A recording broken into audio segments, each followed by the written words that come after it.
kushiwo sho njalo. Kodwa-ke kunobhuti wami ose-Cape Town okwasebenza koFezela before bahlakaza. Angithi naye uSibiya wayekhona koFezela bathatha bafaka uMahawks. Uthi ngenkathi besebenza nakoFezela babethi mabemthopha phela nje umuntu owumphathi wabo bethi Sotobe indaba hayi kuthiwa engafuni uwelwa nje impela engathandi ukuba ngizothi ngimbovu ngimane nomafu udinwe nje ukuthi baloni ngangibizi ngaleyo nto ngangifuni baze bamsola ukuthi hayi ngempela engathi uzi not make sure wale South Africa noma mhlawumbe ukufika ubani umuntu ongathandi uvazanyeke manje usho ukuthi indoda yagcina ifike kanjani emaphoyiseni ithini history yakhe ngoba kuthiwa kune-competence ubephathi isibhamu kodwa wayifeyile i-competence kwenzakalani what is happening in our country yena wajoyina emaphoyiseni wasebenza le-Nikes e-Southern Cape wakhuphuka wagcina-ke ngenkathi recruitwa i-DSO Directorate of Special ama-Scorpions wangena-ke nakhona wanyuka-ke njengoba wayeseGauteng khona wabuya wasenza e-Free State kumalento kuma-Scorpions uthe uma esehlakazwa-ke bethathwa abanye beyiswa kwi-IDEC nani-ke lokwa kwi-IDEC kwakusayi-ID yena-ke waqhubeka emaphoyiseni wangena kuma-Hawks wanyuka-ke kodwa uyambona manje futhi njengoba esigabeni sabaseshu ngoba kuyo yonke into lokhu abasesigabeni sabaseshu uthi futhi khona inkunta ayifuna ukuthi kulula uma umseshu ngoba egcine kuyo yonke yenzakalayo ngiyabosha ukuthi ngidontshe uphayika okay funa ube umseshi uhamba nama enkantolo akube iphoyisa lingibophile ungamsuba umseshi nje ngoba icala liyathatha linyeza umseshi kusho ukuthi masingabheka amacala awenzile wonke since aba umseshi ngoba phela if uthatha u4 million iBushiri kusho ukuthi fanele siwabheke ukuthi abephela kanjani bangaka abagwetshiwe if we were to look into that as a country maybe we might be sitting with one of the biggest problems kodwa siye sizwe analysis yakho ngosotobe yabona njengoba kuyathinteka lapha kwelamayiwa naye uyezwa igama lakhe liphathwa naye bese kukhona abakhuluma ngoNdlovu Brigadier Ndlovu owashona owena umuntu oqala usini owafika kwisini lapha eFort Lawrence washona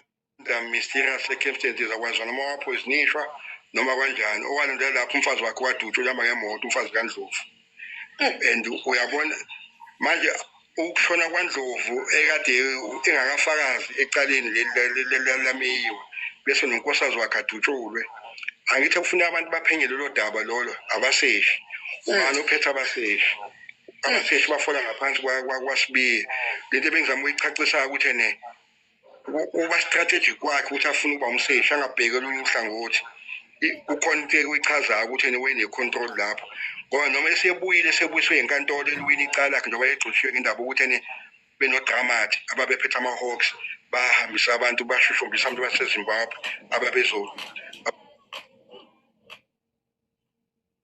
ababezoboshwa Mugabe baze bagxoshwa ngalelo cala uthe meyoqashwa uMashaba lapha eGoli uphathi integrity nakhona wafika uMashaba Action SA phela uHemel Mashaba enomqashe eGoli ngathi ngo2016 ecitha gxoshwa waphatha isection of integrity something wathi efika khona ufuna ukuthenga imithi imshini omhloli yokulela amafoni amagrepa le imshini iskandala angena kusona nje futhi utheni ngoba ukuthi noMashaba akaqondile kahle uhamba angathi unenyawo zedata hayi phela yena-ke wathi wayeqasha umuntu yena ngoba phela ushuthi uSibiya waba umuntu ozwelelayo ukuthi ugxoshwe emaphoyiseni ngento ade wathi akenzanga lutho njengoba adeshwe yena but now there was evidence and Mashaba being a senior leader in the country wamthatha kunjalo so that also then tells us something about Mashaba ukuthi naye shuthi unenyawo zedata basically into engayisho kulokho mhlambe singabasho sibe baningi nabo sopolitiki nje mhlambe nalo iphakathi ukuthi makwenze ukhipha uhamba nekhampani ugcina ikhampani efana noMukhosi oSibiya oNkabinde umuntu obuya kuthi hayi kanti ungcumane unjani abantu abamba nabo usho ukuthi khonto wrong kwakuyena yabona hayi ngoba ukuthi khonto engishoyo ngolentini ngo-Edward usenzo kodwa kusho ukuthi mhlambe i-error of judgment uyabona isiyabonakala manje bekukhona abantu ade beyamagidangoma kasenzo nje kade bekhuluma nje bethi uyeza uBrian Mkhosi uzokhipha zonke indaba uyeza uNkabini uzokhipha zonke indaba hlalani nibone